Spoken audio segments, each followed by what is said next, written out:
नमस्कार सभी को। मेरे कथा सागर चैनल में आप सभी का हार्दिक स्वागत एवं अभिनंदन है। उपस्थित हूँ मैं गौरा पंत शिवानी का लिखा उपन्यास उसका 5वां भाग लेकर। सुनिएगा। न जाने कितने वर्षों से वह कासार देवी के दर्शन को ललक रही थी। आज उसी दूरी को नाप कर जब वह घर लौटेगी तब तक मकान मालकिन निश्चय ही विदा हो चुकी होंगी। आश्वस्त होकर वह उठी और खिड़की खोलकर बाहर देखने लगी। उजाला आकर पूरे बरामदे में फैल गया था। खिड़की बंद थी, इसी से क्या वह भुलावे में रह गई। पलट कर उसने पास की पलंग पर बेखबर सो रही बेटी को देखा। थके सलोने चेहरे पर सूर्य की मंद आभा फैल गई थी। कितनी बार उठ कर वह उसके चिड़िया के से छोटे अधरपुट स्वयं बंद कर देती थी। मुँह से सांस लेना अच्छा नहीं, चंदन मुख बंद कर क्यों नहीं सोती। वह लाख बार टोकती किंतु बहुत पतली गाढ़ी गई यूनानी नाक के वह लाख बार टोकती किंतु बहुत पतली गढ़ी हुई यूनानी नाक के सुघड़ नथनों से सांस लेते ही उसके नन्हे ओंठ फिर खुल जाते, जैसे पाटल की मुदी कली हो। आज भी दोनों हाथ छाती पर धरे मुँह खोल वह ऐसी ही गहरी नींद में डूबी थी कि उसे कोई काट कर फेंक भी देता तो वह शायद जान न पाती। ऐसे में उसे क्या बिना जगाए ही छोड़ जाना ठीक होगा। चुलबुली चंद्रिका कहीं उससे मिलने आई और पुत्री को ही जगाकर कुछ अंड वंड बक गई, तब वह सिरफिरी कुछ भी कर सकती है। क्या पता उसे और कुंदन को लेकर कुछ मजाक ही कर बैठे। वैसे मन ही मन अपनी मूर्ख आशंका की खोखलेपन को स्वयं समझ रही थी। ऐसी बचकानी बात भला चंद्रिका उसकी पुत्री से अपनी पहली ही मुलाकात में कभी कह सकती थी, किंतु पग पग पर चोट खाया राजेश्वरी का दुर्बल चित्त पागल खाने में बिजली के झटकों से सहमाए गए किसी रोग मुक्त रोगी के चित्त की भांति सामान्य निर्मूल आशंका से त्रस्त हो उठता था। क्यों न उसे भी जगाकर वह अपने साथ ले जाए। ठीक उसी की उम्र थी वह जब ऐसी एक उजली भोर के धुंधलके में घर से भाग आई थी।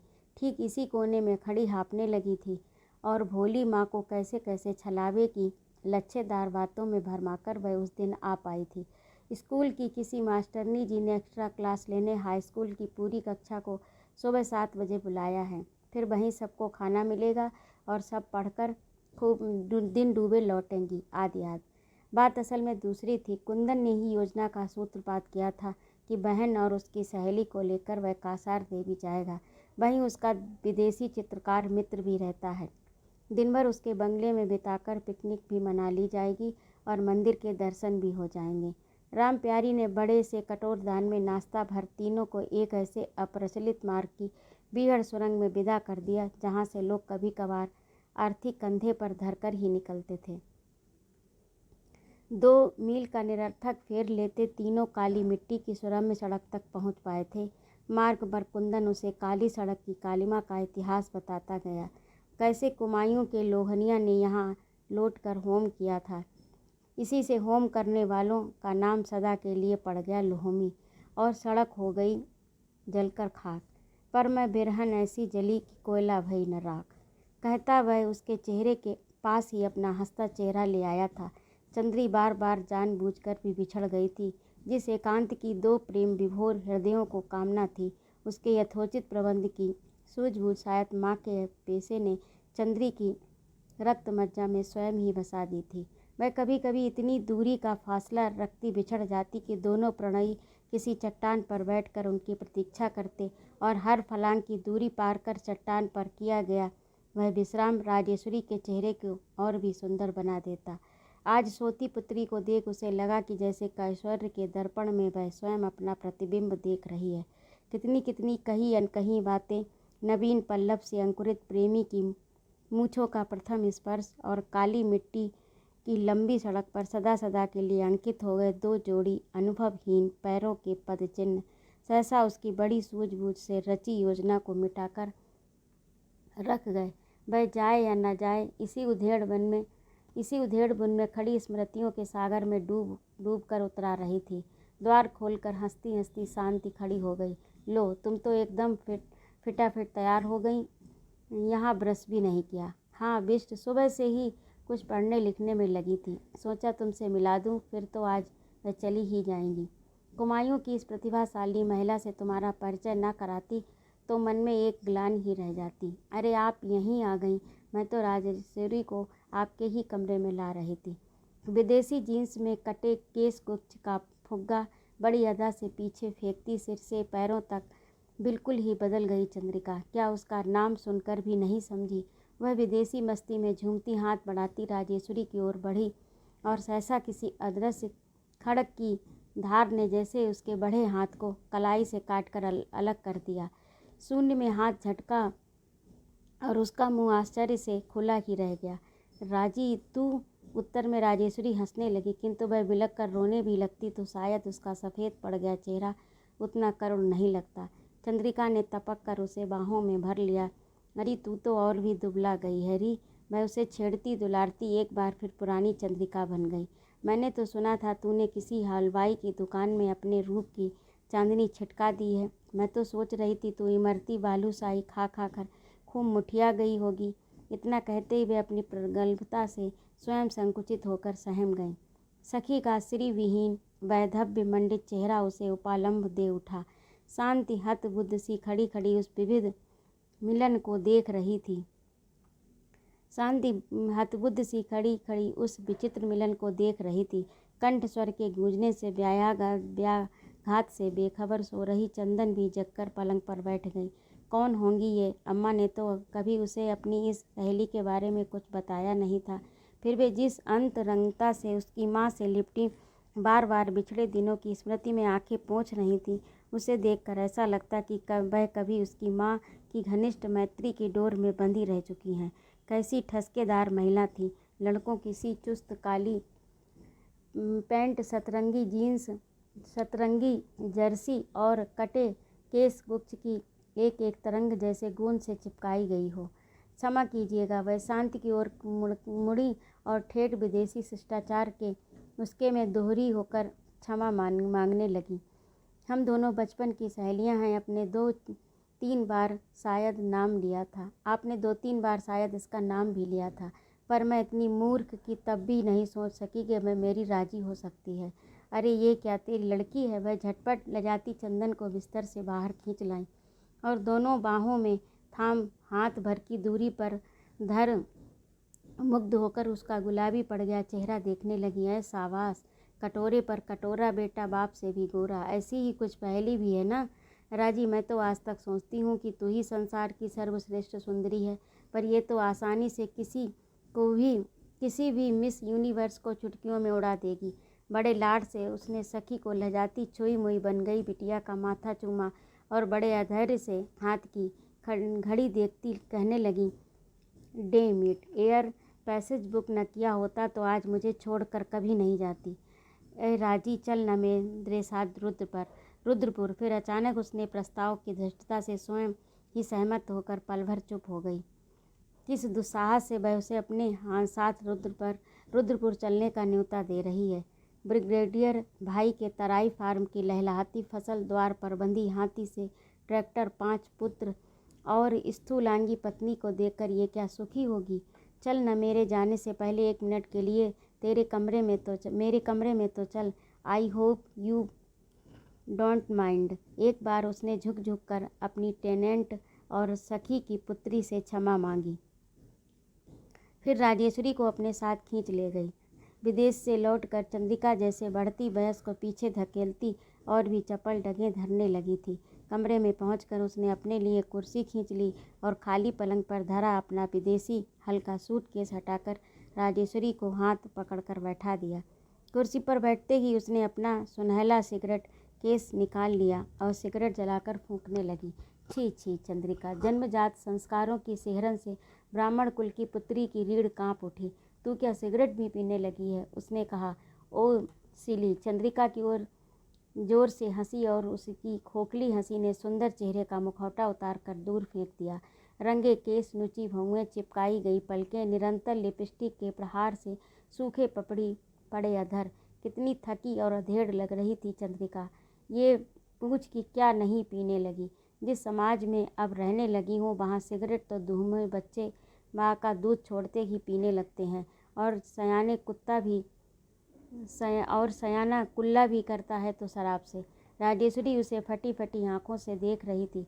दोनों एक ही वयस का माइलस्टोन थामे खड़ी थी। किंतु दोनों चेहरों में कितना अंतर था। एक चेहरे को संयम और सच्चरित्रता के तेज से ऐसा चमका दिया कि वयस के 10 वर्ष स्वयं ही घटकर रह गए थे। उधर असंयम की स्याही से स्याह बना दूसरा चेहरा एक ऐसी थकी अधेड़ महिला का था जो किसी भी पुरुष के स्कंधों का सहारा पाते ही ढुलक सकती थी। क्यों राजी, क्या दद्दा के लिए कुछ नहीं पूछोगी?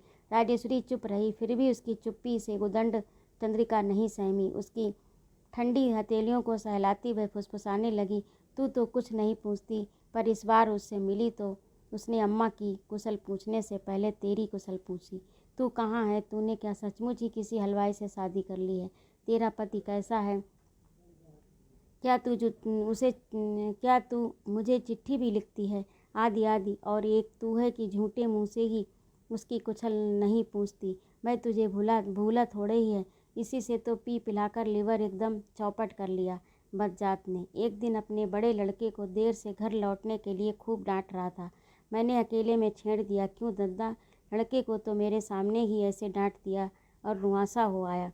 पर क्या अपना लाल कुआं भूल गए? हंसने लगा, बोला, उसे कभी भूल सकता हूँ चंद्री? मेरा बस चले तो उस स्टेशन का नाम बदल कर रख दूँ ताजमहल। राजेश्वरी एक शब्द भी बिना कहे उठ गई। उसने अपने उठने की मुद्रा से ही उसने बिना कुछ कहे भी स्पष्ट कह दिया कि वह अब गुर्दे उखाड़ने के मूड में नहीं है। दोनों सखियां मन ही मन एक ही बात सोच रही थी। राजेश्वरी क्या अब पहले की राजेश्वरी रह गई है? नहीं तो दद्दा का नाम सुनकर क्या निर्विकार मुद्रा में बैठी रह सकती थी? सोच रही थी चंद्रिका। उधर चंद्रिका की बेहया वेशभूषा, फकाफक सिगरेट फूकना और अनवरत बकर बकर ने राजेश्वरी उठकर जाने को व्याकुल हुई जा रही थी। जिस अतीत की डोरी कटी पतंग की डोरी सी ही उड़कर शून्य क्षितिज में विलीन हो गई थी, उसे फिर खींच कर भी लेगी तो कहाँ क्या लगेगा? शायद नुची फटी पतंग सा ही फटे यथार्थ का टुकड़ा। चतुरा राजेश्वरी ने हंसकर उसकी बातों पर प्रसंग ही पलट दिया। तू शायद ये भूल गई है चंद्री कि मैं अब एक विवाह योग्य कन्या की माँ हूँ। इसी से तो पहाड़ आई हूँ, ताकि देखभाल देखकर कोई लड़का ढूंढ सकूँ, जैसे तूने अपने लिए ढूंढा था या तेरी माँ ने तेरे लिए ढूंढा था। चंद्रिका जानबूझकर उसकी बखिया उधेड़ने पर तुली थी। राजेश्वरी कुछ कहती इससे पहले ही पर्दा उठाकर चंदन माँ को ढूंढती आ गई। अम्मा, तुमने चाबियों का गुच्छा कहाँ रखा है? उसी के पीछे पीछे शांति और अतिथियों को मेज पर लगे नाश्ते का तकाजा करने आ गई। चंद्रिका के जाने तक फिर दोनों सखियों को आपस में उलझने का एकांत नहीं जुट पाया। चलते चलते शारदा बहन जी की भांति चंद्रिका भी उसे वैसी ही सीख दे गई। राजेश्वरी ऐसी सुंदर लड़की को साथ लिए इधर उधर मत फिरा कर, जमाना बहुत सुविधा का नहीं है, अच्छा लड़का देख कर इसे ठिकाने लगा दे। राजेश्वरी आत्मीय स्वजनों की बार बार दी गई उस स्नेहपूर्ण चेतावनी से भी पूरी तरह झुंझलाने लगी थी। लड़का क्या आकाश से टपक पड़े, किंतु बार बार दोहराई गई वह सीख उसे भविष्य के प्रति और भी सतर्क बना गई। अचेत में चल रहे निरंतर संघर्ष ने विकट रूप ले लिया। अपने अंतर के उस अमूर्त भय को न उसका चेतन समझ पाया, न उसे समझने की चेष्टा की। परिणाम स्वरूप पुत्री पर उसका कठोर नियंत्रण और कठोर हो गया। कुछ दिन अल्मोड़ा रहकर वह धार चूल्हा चली आई। वहाँ आकर जैसे उसके उलझे चित्त को क्षणिक शांति मिल गई। एक अरसे से उसके पैतृक मकान में एक अध्यापक का परिवार रहता था। उसके आने के कुछ ही दिन पूर्व अध्यापक की बदली हो गई थी। जब राजेश्वरी ने प्रतिवेशी परिवार से चाबी लेकर मकान खोला तो उसे साफ सुथरा मिला। उसके पिता एक लंबे अरसे से शौकीन परिवारों से घुल मिलकर एक प्रकार से स्वयं ही उनके रहन सहन के रंग में रंग गए थे। इसीलिए उसके मकान की बनावट में भी ठेठ शौक मकानों की निर्माण कला जीवंत हो उठी थी। लाल बार्निश के शीशम के नीचे द्वार, तिब्बती द्वारपाल और शार्दूल बने काठ के झरोके और सबसे ऊपर मंजिल में बस मिलन, जो समृद्ध सर्वांग निवासियों के ही मिलन का नक्शा लेकर उसके पिता ने उनकी सज्जा में सजाया था, आज भी हूबहू वैसा ही धरा था। अध्यापक स्वयं शौक था और शायद उसी से इस मिलन की प्रतिष्ठा पर उसे आँच नहीं आने दी थी। महिम प्रायः ही राजेश्वरी से कहा करता, लोग जापानियों के कलात्मक घर की सजावट की इतनी प्रशंसा करते हैं, पर क्या आज तक कभी किसी ने एक पंक्ति भी अपढ़ शौक जाति की अनूठी कला प्रियता पर लिखी है? शौक परिवार का ये मिलन जैसे एक ही साथ उसका ड्राइंग और डाइनिंग रूम होता है, वैसे ही महिम का अंतरंग कक्ष भी था। ठीक उसी ढंग की बीचों बीच हवन की सी वेदी बनी थी। उस पर बने चूल्हे पर उबलती मक्खन, दूध, नमक डली चाय, कलात्मक पीतल के बने डोंगचों में फेंट एकदम एस्प्रेसो के झाग से उठाकर चांदी के गिलासों में अतिथियों को थमाई जाती। एकाएक हाथ की लिपि जमीन की दूरी छोड़ चौड़े चौड़े मोस्टों चटाइयाँ पर स्वयं उसके माँ के हाथ के बुने मोटे मोटे गलीचों के घनत्व में अथित धंसकर रह जाते। फिर क्या ऐसे वैसे अतिथि वहाँ प्रवेश पा सकते थे? विशिष्ट अतिथि घनिष्ठ आत्मीय अथवा अंतरंग मित्र ही मिलन की पावन परिधि को लांघ कर प्रवेश पत्र पा सकते थे। खाना समाप्त होता तो बड़ी सुघड़ लिपाई से अतिथियों की ही उपस्थिति में चौका लिप पुत जाता और उसी चूल्हे में झोंक दी जाती दाऊ की लकड़ियाँ। फिर कोने में बैठी स्त्रियाँ ऊन कातती, बुनती और चीन नेपाल से लौटे व्यापारी दल के अतिथियों की मनोरंजक किस्सा गोई में डूबी दिन भर की थकान तथा अपने प्रवासी पतियों की विराग्नि की व्यथा भूल कर रह जाती। ग्रह के पुरुषों की अनुपस्थिति में दूर से आक्रांत पथिकों की अभ्यर्थना में किसी प्रकार की त्रुटि न रह जाए, इसका उन पोषिता पत्नियों को विशेष ध्यान रखना पड़ता था। राजी के पिता भी शौक व्यापारियों की भांति लंबे दौरे पर कभी चले जाते तिब्बत, चीन या नेपाल। अपनी छुट्टियों में वह माँ के साथ धारचूला चली जाती और जिस परिवेश में जन्मी पली थी उसमें आकर वह मछली की भांति निश्चिंत होकर तैरने लगती, जो कुछ देर के लिए पोखर से निकाल कर किसी दूसरी जगह डाल दी गई हो। पूरी गव्यांग माटी में खेती की एक ही फसल होती थी। इसी से स्त्रियों के लिए अवकाश के मधुर क्षणों का अभाव नहीं था। दिन भर वह अपनी शौकिया सहेलियों के साथ कातती, बुनती और मिलन के रंगीन वातावरण में डूब कर रह जाती थी। पिता का व्यापार उनकी व्यवहार एवं व्यवसाय कुशल बुद्धि का सहारा पाकर दिन दूनी और रात चौगुनी उन्नति करने लगा था। एक ही बंदूक से उन्होंने न जाने कितने हजार की कस्तूरी बेच ली थी। इधर उधर भटक कस्तूरी मृग के लिए प्रसिद्ध गव्यांग घाटी के ओर छोर छान आए दिन रात कस्तूरी मृग का शिकार कर बेचने निकल पड़ते। कभी अमृतसर, कभी पानीपत, उधर कौगर की मुलायम फर के न जाने कितने निर्जीव संस्करण विदेशी सुंदरियों के स्कंधों पर डाल उन्होंने घड़ा भर विदेशी मुद्रा अपने मिलन में गाड़ कर रख ली थी। यही उनका बैंक था। आज भी पिता के बनाए उस मकान में सब कुछ वैसा ही धरा था, पर अब वह जैसे विदेश के प्रसिद्ध मोम के निर्जीव पुतलों की स्मृतियों का संग्रहालय मात्र रह गया था।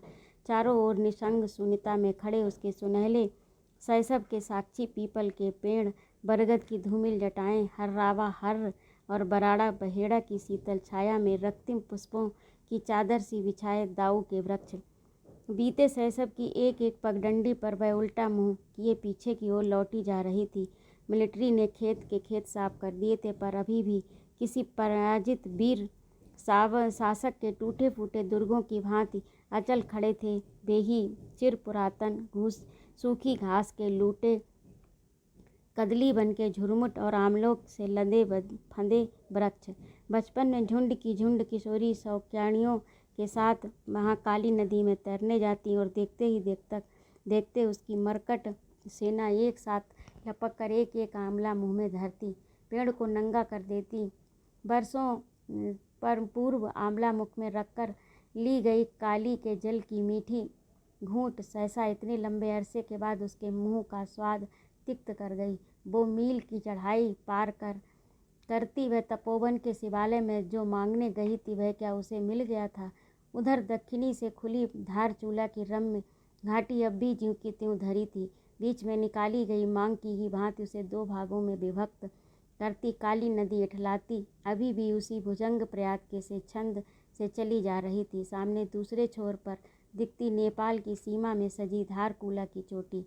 उसके आने की खबर पाने पर एक साथ उनके पिता के परिचित कई मित्रों की पूरी टोली उससे मिलने चली आई। कितने गरब्याल, कुटियाल, नवियाल, बुदियाल बुजुर्गों की स्नेहपूर्ण आँखें अपने प्रिय पोद पंचा बड़ा व्यापारी की पुत्री को देखकर गीली हो गई।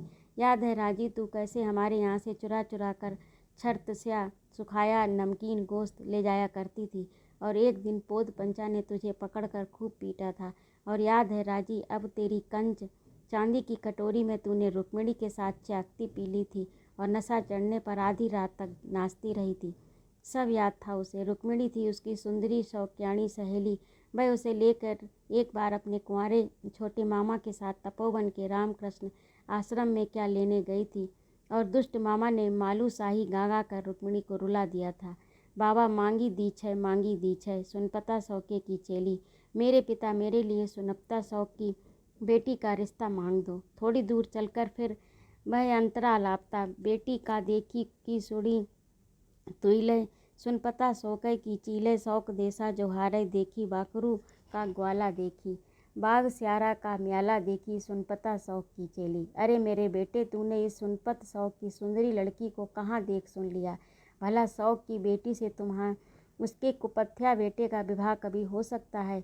इस बार रुक्मिणी का चेहरा क्रोध में तमतमा उठता और श्याम मामा फिर मूँछों पर ताव देकर गाने लगते। मैंने तो उस लड़की को शौक जोहार में देखा है, बागेश्वर के मेले में देखा है बकरियों के झुंड को हाँकते।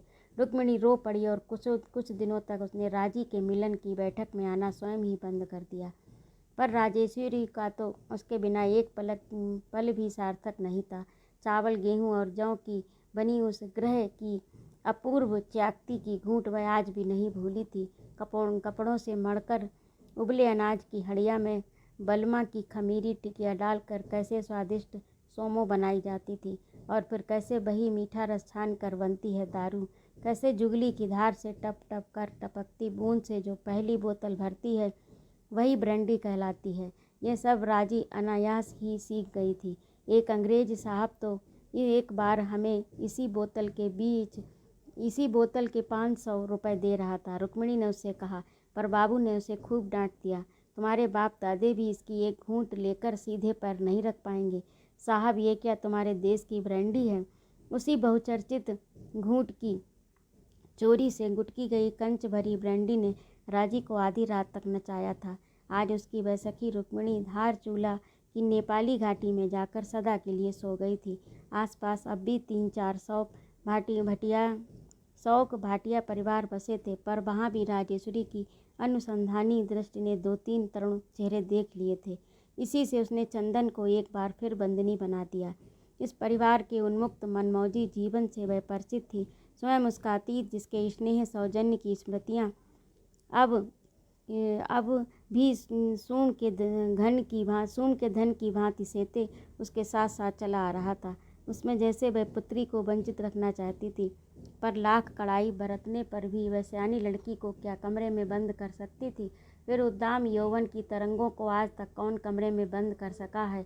वह गर्वयाल मासी की स्नेहपूर्ण छोटी छोटी आँखों में सामान्य आमंत्रण पाते ही कभी कभी माँ से बिना पूछे ही भाग जाती। उसे चिंता पुत्री के ऐसे पलायन की नहीं थी। चिंता थी तो उसी मौसी के हष्ट पुष्ट विदेश से लौटकर काठमांडू में ऊंची नौकरी पा गए पुत्र रणधीर की उपस्थिति की। दुर्भाग्य से वह भी छुट्टी लेकर घर आया हुआ था। यह क्या उसकी करमजली का दुर्भाग्य था जो उसके कहीं जाते ही आस पड़ोस के जवान छोकरे उसकी रूपवती पुत्री के इर्द गिर्द भौरों के मंडराते लंबी छुट्टी लेकर आ जाते थे। तो ये था गौरापंत शिवानी का लिखा उपन्यास भैरवी का 5वां भाग। आप लोगों को कैसा लगा कमेंट करके ज़रूर बताइएगा, और कृपया मेरे चैनल को सब्सक्राइब भी कर दीजिएगा। सादर नमस्कार। उपन्यास सुनने के लिए आप सभी का हार्दिक धन्यवाद। शीघ्र ही उपस्थित होती हूँ मैं अगला भाग लेकर।